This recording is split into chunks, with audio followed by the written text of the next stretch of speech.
Mas não, é físico mesmo. Salve, meus queridos irmãos. Hoje, como o Cris também veio num dia mais iluminado, eu resolvi deixar um sol aqui do lado para ver se ilumina ainda mais a noite. Mas é uma alegria muito grande estar aqui contigo, Pedro, e com todos vocês. Uma alegria grande estar contigo de novo, Cris, Henrique Gasparetto. Esse chimarrão deve estar uma delícia e é uma alegria estar aqui. Bom mesmo. Que bom, conosco também a Valéria, o Bruno, a É. Vera, o Eduardo, a Tânia, o Valdeci.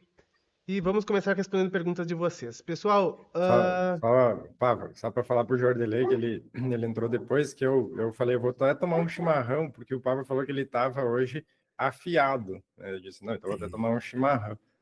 é, Bom, fui até metralhado hoje no astral. Fui.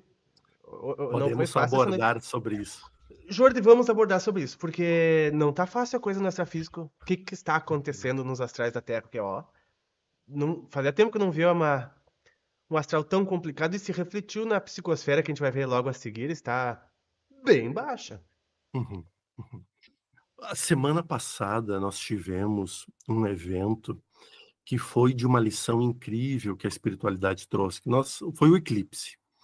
Então, a gente entende no eclipse, e eu achei muito bacana porque foi a mensagem que chegou para mim foi do Exu Rei, e ele passou um ensinamento muito bonito em relação ao eclipse.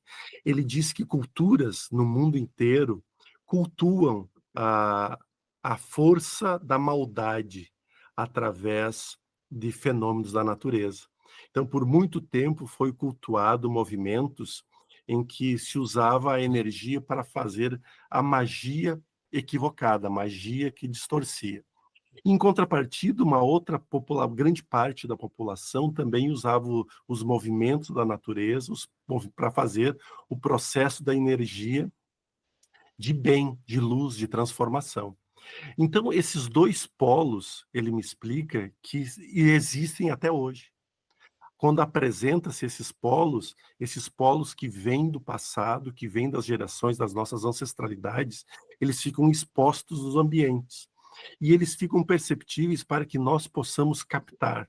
Então, ele me deu o seguinte exemplo. Por exemplo, no dia 17, que foi na terça-feira, a gente sai. Aí você dormiu mal, você acorda mal, você sai e não olha para o lado e bate o carro.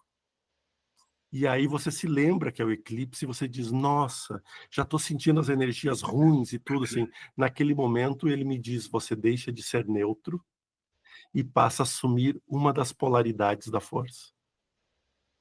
E então, naquele momento, as polaridades daquela força, gerada por inúmeras gerações, começarão a exercer em você. E tua psicosfera começa a ficar pesada.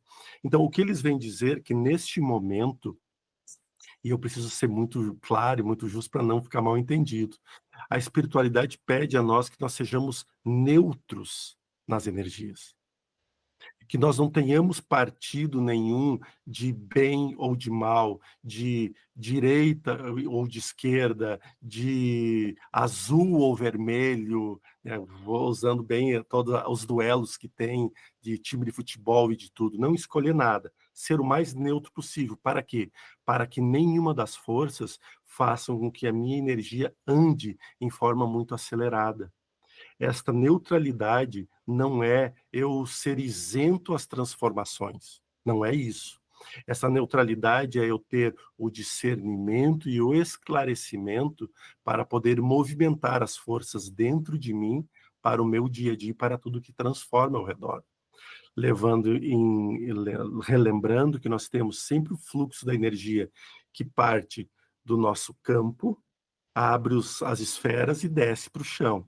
Esse movimento constante das nossas auras nós temos de energia. Porém, no nosso chakra umbilical, nós temos também a mesma força de energia que faz o movimento contrário. Então, esses dois polos de energia rapidamente conectam essas forças, acionando os nossos pequenos chakras, os nossos grandes chakras, e é essa movimentação que faz isso. Esse período, Pedro, a gente está passando por uma grande transformação. Não é de ontem ou de hoje que a gente está falando que a espiritualidade negativa, ela não quer aceleração do planeta Terra. no processo vibracional do planeta. Eles não querem. Então, cada vez a gente está vendo conflitos maiores. Então, a gente vê incêndios criminosos, a gente vê devastação da natureza, a gente vê esse processo de poluição que adoece as pessoas. E tudo aquilo que nos faz adoecer, nos faz cegar os nossos olhos físicos e espirituais, cria dentro de nós a irritabilidade. A irritabilidade é exatamente sair do ponto neutro, que eu falava. Então a gente toma um partido, e a partir dali as coisas começam a ficar mais fortes. Os ataques espirituais que você sofreu, eles também provêm muito deste lado. Por quê? Há muitos trabalhadores que estão, mesmo apanhando, não, é que fica muito claro, não é porque a gente é médio que apanha, médio não apanha. Ninguém apanha sem Todo mundo merecer. apanha no astral. Todo mundo apanha. Só alguns traz consciente e outros inconsciente. Mas todo mundo passa pelas mesmas coisas. Agora, a diferença vai estar sempre naquilo de como nós vamos entrar em algum momento. Porque, às vezes, sem querer, a gente entra numa energia sem perceber que a gente entrou.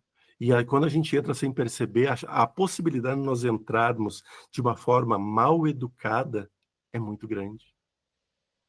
Que aí a gente entra, como diz lá no Rio Grande do Sul, a gente entra patrolando tudo, a gente entra abrindo estrada. E nem sempre a gente pode entrar nesses lugares dessa forma. Nós precisamos sempre entrar com serenidade, com amorosidade. Então, às vezes, o nosso ímpeto é tanto de ajudar que a gente acaba aparecendo mais do que devia. E aí vem essas reprimendas, né, que você passe, que todos nós passamos. Mas nós estamos vivendo períodos de muita prova individual. Uma coisa que... Perdão, Pava. Uma coisa que o Jornalei me fez lembrar, que a gente sempre fala aqui, que os nossos amigos espirituais sempre nos ensinam, que é o equilíbrio entre indiferença e imparcialidade. Essa é a grande evolução, se a gente conseguir o equilíbrio entre essas duas coisas, né? Não sermos imparciais, mas também não sermos indiferentes ao que está acontecendo, para que a gente entenda o que está acontecendo. Uma coisa muito interessante que, metaforicamente, ninguém interpreta, que é o momento de transição ao qual a gente está passando, ou seja, o ápice da transição, que é o Apocalipse, que as trombetas do Apocalipse, que, na verdade, é a sobreposição de ondas. Quando você põe vários instrumentos, o Jordi sabe muito bem o que é isso, porque é musicista, um belo musicista. Quando a gente põe várias trombetas, e quando eles colocam isso como no plural, as trombetas, isso é sobreposição de onda. Quer dizer que no ápice as coisas vão tomar uma proporção muito grande, igual o Jorge falou. Às vezes a gente nem sabe o que vai entrar, mas a gente já entrou, e quando vê, é muito difícil de sair por causa disso.